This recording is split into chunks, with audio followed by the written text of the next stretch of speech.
का नोट कीजिएगा, Rowlatt act. आज हम क्या पढ़ने वाले हैं, रॉलेट एक्ट। ये रॉलेट एक्ट कब आता है, तो 19 मार्च 1919 को आता है। इस रॉलेट एक्ट को हम और किस नाम से जानते हैं जी, और हम दूसरा नाम से जानते हैं जिसका नाम क्या था, जरा मुझे बताओ। जिसका नाम था, क्या था, मार्ले मिंटो अधिनियम। मार्ले मिंटो अधिनियम था या चेम्सफोर्ड सुधार अधिनियम इसका नाम था, चेम्सफोर्ड सुधार अधिनियम। तो चेम्सफोर्ड सुधार अधिनियम कब आता है भाई, ये आता है इसी टाइम पर। ठीक है, चलिए। ये जो चेम्सफोर्ड सुधार अधिनियम था, इस चेम्सफोर्ड सुधार अधिनियम क्यों लाया गया था, अंग्रेजों के द्वारा लाया गया था। और अंग्रेजों ने कहा कि ऐसा है, हम भारत के लिए एक संविधान का निर्माण करना चाहते हैं। क्या, हम भारत के लिए एक संविधान का निर्माण करना चाहते हैं, कानून का निर्माण करना चाहते हैं, और हम कुछ कानून को जो है वह लागू करते हैं। और इस कानून का हम 10 साल बाद क्या करेंगे, तो 10 साल बाद निरीक्षण करेंगे। क्या करेंगे, 10 साल बाद जो है इसका हम निरीक्षण करेंगे। क्लियर है, तो यहाँ पे आप इसको भी नोट करिएगा, 10 साल बाद निरीक्षण करना था रॉलेट एक्ट का। लेकिन होता यूं है कि इस रॉलेट एक्ट को काला कानून भी कहा जाता है। क्या कहा जाता है, इस रॉलेट एक्ट को काला कानून कहा जाता है, काला कानून। इसे ही कहा जाता है ना अपील ना दलील का काला कानून, ना अपील ना दलील का काला कानून। क्लियर है ना, ना अपील ना दलील का काला कानून जो है इसे ही कहा जाता है। अगर देन हम बात करें तो और क्या होता है, इसे काला कानून कहा गया। 6 अप्रैल 1919 को गांधी जी के द्वारा, ऐसा था ना, इस काला कानून में एक चीज और, ये तो कानून का निर्माण करेगा, ये बातें तो इन्होंने डिस्कस किया है, लेकिन देन आफ्टर एक चीज डिस्कस करता है। देखो, किसी भी नियम और कानून का जो है कोई ना कोई उद्देश्य होता है। जैसे हम बिहार जी के आपको पढ़ा रहे हैं और इतिहास आपको पढ़ा रहे हैं, तो इसका उद्देश्य है कि आपके एग्जाम में यहां से प्रश्न पूछे जाएंगे। दूसरी बात यह है, अगर एग्जाम में प्रश्न नहीं पूछा जाता तो आप पढ़ते क्यों, नहीं पढ़ते ना। एग्जाम में प्रश्न पूछा जाएगा इसीलिए आप पढ़ रहे हैं, समझ रहे हैं ना। चलिए, तो यहाँ पे काला कानून कहा जाता है, ना अपील ना दलील का काला कानून। ठीक इसी कड़ी में एक बात याद रखिएगा कि गांधी जी जो है इसका विरोध करते हैं। अच्छा, शक के आधार पर भी इस कानून के तहत उठा लिया जाता, शक के आधार पर, इस कानून के तहत, इस कानून के तहत उठा लिया जाता, यानी कि अरेस्ट कर लिया जाता। ओके भाई, हाँ ना। देन आफ्टर क्या होता है, 19 मार्च को महात्मा गांधी जी के द्वारा 8 अप्रैल 1919 को देशव्यापी हड़ताल घोषित कर दिया जाता। यहाँ पे देखना, 8 अप्रैल 1919 को महात्मा गांधी जी ने, महात्मा गांधी जी ने क्या किया, इसका विरोध किया। किसका, रॉलेट एक्ट का विरोध करते हैं।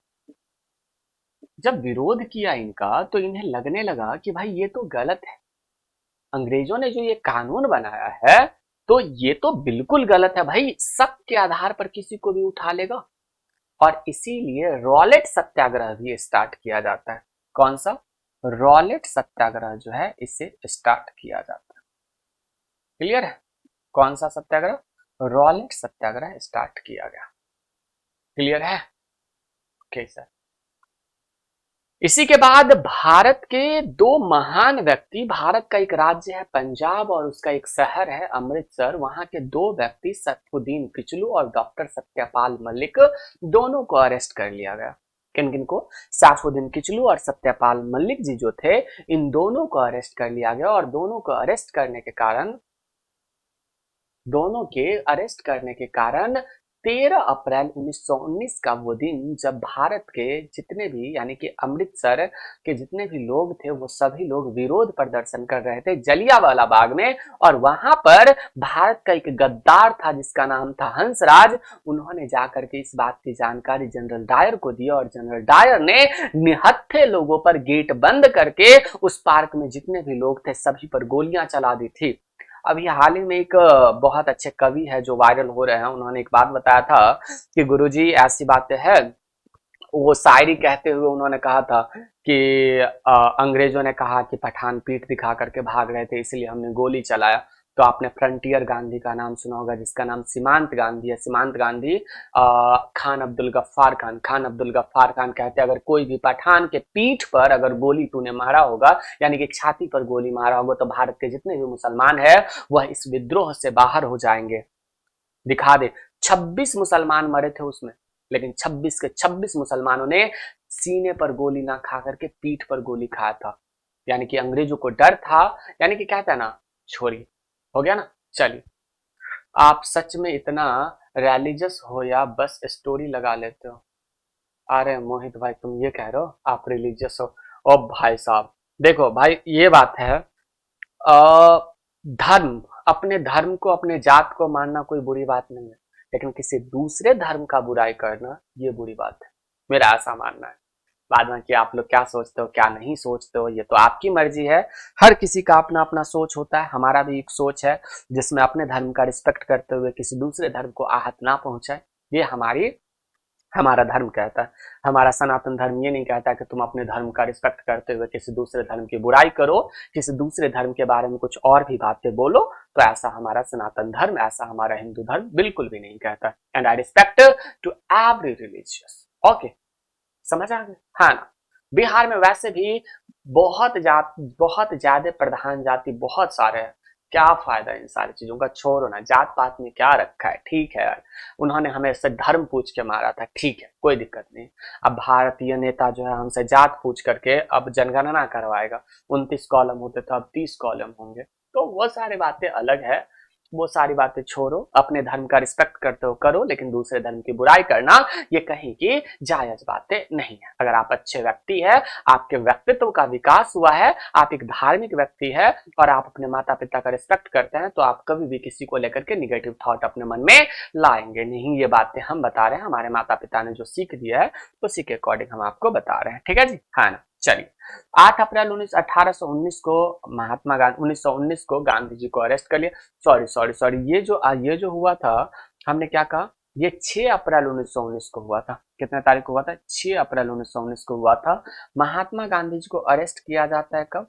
तो इनको अरेस्ट किया जाता है 8 अप्रैल 1919 को जो है इन्हें अरेस्ट कर लिया गया था। ठीक है, क्लियर है ना? तो आप इन्हें इस बात को यहाँ पे नोट डाउन कर सकते हैं कि इन्हें कब अरेस्ट कर लिया गया था। देन अगर हम बात करें, और भी चीजें तो है, और भी चीजें हैं जिसे हम याद रख सकते हैं। सैफुद्दीन किचलू हो गया, सत्यपाल मलिक को अरेस्ट किया गया इसी कानून के तहत। देन अगर हम बात करें तो इसी कानून के तहत अब जलियांवाला बाग में सभी लोग विरोध कर रहे होते हैं। अरे सर ये मैं अपनी जीएफ के भाई रहे थे, गलती से यहाँ पर पेस्ट हो गया। ओ भाई साहब, देख रहा हो मोहित को, मोहित बोलने वाला था अपने गर्लफ्रेंड के भाई को, गलती से पेस्ट कर दिया यहाँ पे। ससुरा, उसका भाई तुमको ढूंढ रहा है कट्टा लेकर के, घर से निकलो तब आपको पता चलेगा। देखना गेट खोलो, कट्टा लेकर के खड़ा होगा। ससुरा तुम भी गजबे हो। अब यहाँ पे पेस्ट करो, कॉपी पेस्ट, हम उड़ा देंगे तुमको, पहले बता रहे। पाकिस्तान ने मिसाइल छोड़ा, भारत ने मिसाइल छोड़ा पाकिस्तान पर, हम मिसाइल छोड़ेंगे तुम पर और तुम्हारे जीएफ पर और तुम्हारे जीएफ के भाई पर, तीनों को उड़ा देंगे। गजब यार, इंटरेस्टिंग, मजा आता है पढ़ाने में, पता है एक्चुअली में मतलब मैं जब भी पढ़ाने आता हूँ ना तो ऐसे दो चार स्टूडेंट मिल जाए तो दिल खुश हो जाता है, जो थोड़े से हंसी मजाक कर ले, थोड़े से बातें कर ले यार, अच्छा लगता है इसमें। और मैंने बाय प्रोफेशन टीचिंग मैंने इसीलिए चुना कि हाँ मजे में पढ़ाएंगे। पता है मैं सुबह से लेकर के 1 बजे तक लेक्चर लेता हूँ, देन आफ्टर शाम को लेक्चर लेक्चर लेक्चर, मजा आ जाता है यार। छोड़ो यार दुनियादारी, क्या इतना टेंशन लेना, क्या कहते हैं बताओ, है ना? तो ये बातें क्लियर है। एंड इसी कानून के तहत, इसी कानून के तहत, इसी कानून के तहत सैफुद्दीन किचलू, सैफुद्दीन किचलू, किचलू और सत्यपाल मलिक जी को, मलिक जी को अरेस्ट कर लिया गया। ओके भाई, तो इसी कानून के तहत किन्हें किन्हें अरेस्ट कर लिया गया? सैफुद्दीन किचलू और सत्यपाल मलिक जी जो है, इन सभी को अरेस्ट कर लिया जाता है ना? चलिए, अगर देन हम बात करें इन दोनों को जब अरेस्ट किया गया तो इन्हीं दोनों के विरोध में जो है क्या, विरोध में 13 अप्रैल 1919 को, 13 अप्रैल 1900, ओ भाई साहब रुक जा यार, 13 अप्रैल 1919 को कहां पे? जलियांवाला बाग, जलियांवाला बाग कहां पे है भाई? अमृतसर। ओ हो रुक जा मुन्ना रुक जा, अमृतसर पंजाब। एक बात मुझे बताना, पढ़ने में मजा आ रहा है? अमृतसर पंजाब, अमृतसर कहाँ पे है? पंजाब में। एक बार मुझे कमेंट करना कि पढ़ने में मजा आ रहा है, समझ आ रहा है? अमृतसर पंजाब में क्या होता है? विरोध कर रहा होता है। अब यहाँ पर भारत में हमेशा से ही एक न एक गद्दार जन्म लेते ही रहा है, भारत में एक न एक गद्दार जन्म लेते ही रहा है।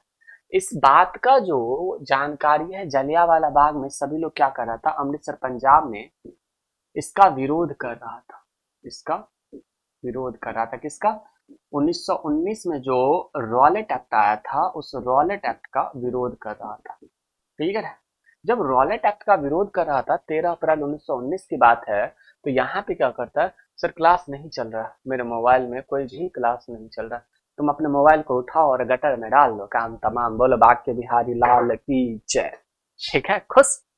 तो फोन को उठाओ और गटर में डाल दो, बोलो राम राम सत्य। गुरुजी रॉलेट सत्याग्रह कौन पढ़ाएगा? हो भाई साहब, अरे ससुरा सुन लो, रॉलेट सत्याग्रह कब हुआ था जी? 1919 में हुआ था, पढ़ा के तो निकल गए, अब पढ़ोगे ना, सब्र तो करो। यही जगह देखो, 13 अप्रैल 1919 को जलियांवाला बाग में अमृतसर में क्या होता है? यह कांड होता है, और कांड के बाद इसका विरोध कहाँ पे? तो पंजाब में किया गया। और हंसराज नाम का व्यक्ति जो था, हंसराज, हंसराज ने इसकी जानकारी जनरल डायर को, जनरल डायर को दे दिया। कहां पर दे दिया भाई? तो जनरल डायर को दे दिया कि ऐसा ऐसा है, यहाँ पर जो है, यहाँ पर विद्रोह हो रहा है। जनरल डायर आता है, ये जनरल डायर जो था ये आता है और जलियांवाला बाग में निहत्थे लोगों पर, निहत्थे लोगों पर गोली चला दी। क्या किया? निहत्थे लोगों पर गोली चलाया। अब जैसे ही निहत्थे लोगों पर गोली चलाया तो यहाँ पे बहुत सारे लोग ऐसे थे जो मारे गए। ठीक है जी, हाँ ना? तो पंजाब के लेफ्टिनेंट जनरल ओ डायर ने यहाँ पर गोली चलवाया, अप्रोक्स 379 लोग जो है यहाँ पे मारे जाते हैं। कितने? मैं गई हूँ सर अमृता शहर पंजाब, बहुत अच्छा जगह है, अमृत होगा सर। मॉक टेस्ट कहाँ? मॉक मॉक मॉक, यहाँ पे देखो, निहत्थे लोगों पर गोली चला दिया, अप्रोक्स 379, अप्रोक्स 379 लोगों की मृत्यु हो गई थी। क्लियर है? हो गई।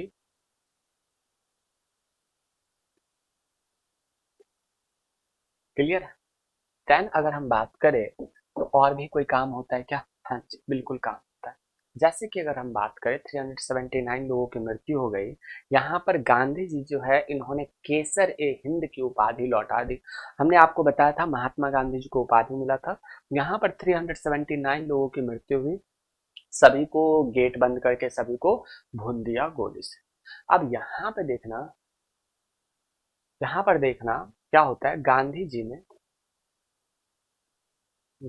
जी ने केसर ए हिंद, केसर ए हिंद की उपाधि लौटा दी, उपाधि लौटा दी। क्लियर है। अगर हम बात करें देन और क्या होता है, रविंद्रनाथ टैगोर जी जो है उन्होंने सर की उपाधि लौटा दिया था। आपको ये भी पता होगा, रविंद्रनाथ टैगोर। भारत का राष्ट्रगान किसके द्वारा लिखा गया था जी, तो सर की उपाधि जो है इन्होंने लौटा दी, सर की उपाधि लौटाया कि भाई ऐसा है तो अपने सर की उपाधि सर से रख, हमें कोई दिक्कत नहीं। मेरा नाम मधु है सर, सर मैं लड़की हूं पर लड़का के नाम से पता नहीं कैसे हो गया। भाई साहब, ससुरा सब बच के रहना यहाँ पे। यहाँ पे भेड़ियों के, सॉरी, यहाँ पे भेड़ का खाल पहन करके भेड़ियां भी है, पर सब बच के रहना ससुरा आप लोग, देखना जरा। ये बातें क्लियर है, हाँ ना। चलिए, देन अगर हम बात करें, इस जांच के लिए हंटर कमीशन का गठन किया गया। किसका, तो हंटर कमीशन का गठन किया गया। गुरुजी, शेर शाह सूरी को हजरत आला की उपाधि किसने दिया था, किसी ने दिया नहीं था। 1934 में आक्रमण किया था बंगाल पर, बंगाल पर आक्रमण करके उन्होंने खुद से ही उपाधि ले लिया था। अरे किसी को उपाधि कोई देता नहीं था, सब अपने अपने अपना लेता था। हम भी वो उपाधि अपनाएंगे, कहा बच्चा पार्टी का सरकार, क्या कहते हो, हा हा चलो यहाँ पे देखो, तो इस इस कांड की जांच के लिए, कांड कहने का मतलब ये जो इस कांड की जांच के लिए, ये कांड क्या था, कांड कहने का मतलब तुम ये मत समझ लियो कांड, इस कांड के जांच के लिए, कांड मतलब घटना, जांच के लिए हंटर समिति का, अच्छा सॉरी, हंटर कमीशन का गठन किया गया, हंटर आयोग का गठन किया गया। क्लियर है ना। चलिए, जब हंटर आयोग आयोग का गठन किया गया यहाँ पे, देन अगर हम बात करें यहाँ पे हंटर आयोग का गठन किया गया, और इसमें कितने लोग थे, टोटल 7 लोग थे। कितने लोग थे, 8 लोग थे, 3 भारतीय और 5 अंग्रेज थे। यहाँ पे नोट करना, इसमें टोटल सदस्यों की संख्या 3 भारतीय थे, 3 भारतीय और 5 अंग्रेज थे, यानी कि टोटल सदस्यों की संख्या कितनी हो गए, 8 सदस्य थे। और इन 8 सदस्यों ने कहा कि ये जो था यह एकदम सही था। 8 सदस्यों का निर्णय क्या आता है, इनका निर्णय आता है कि ये जो 1857 की क्रांति था यह बिल्कुल सही था। क्या था, बिल्कुल सही था। क्लियर है, हाँ। तो यहाँ पे आप इस बात को भी याद रख सकते हैं, इन्होंने कहा कि 1857, सॉरी 1857 की क्रांति नहीं जी, ये जो जलियांवाला बाग हत्याकांड है ये बिल्कुल सही था। और इनके ही निर्णय पर, यह हंटर समिति के आदेश पर ही क्या किया जाता है, इस हंटर समिति के आदेश पर किसे, तो जनरल डायर को डायर को बाइज्जत बरी किया गया, और इन्हें लंदन में, कहाँ पे, लंदन में 300, यानी कि सॉरी कितना पाउंड दिया गया था, अगर किसी को याद हो, मुझे याद नहीं आ रहा है, करीब कितना पाउंड दिया गया था ये नहीं याद आ रहा मुझे। लंदन में इन्हें एक तलवार और, सॉरी 2600 पाउंड, तलवार और 2600 पाउंड, 2600 पाउंड से नवाजा गया। क्लियर है, हाँ ना। तो आप इसे भी याद रख सकते हैं, हमें नहीं लगता कि आपको कोई भी दिक्कत होगा। ये सारी बातें क्लियर है, बताइए। तो यहाँ पे आपका जो है लगभग ये सारी चीजें क्लियर हो जाती हैं। एंड देन अगर हम बात करें तो इसका बदला लेने के लिए हमारे भारत के वीर सपूत उधम सिंह जी जो है वो क्या करते हैं, इनको जा करके सीने में गोली ठोक करके आते हैं, जनरल डायर को। कौन, उधम सिंह जी। हम उधम सिंह जी के बारे में आगे बताएंगे। उधम सिंह जी ने क्या किया था, लंदन में जाकर के इसको, जनरल डायर को, किसे, जनरल डायर को बंदूक गोली ठोक करके आया था। तो यहाँ पे आपका क्या खत्म होता है, तो आपका जलियांवाला बाग भी हत्याकांड खत्म हो जाता है। क्लियर है, ये सारी बातें समझ आ गई।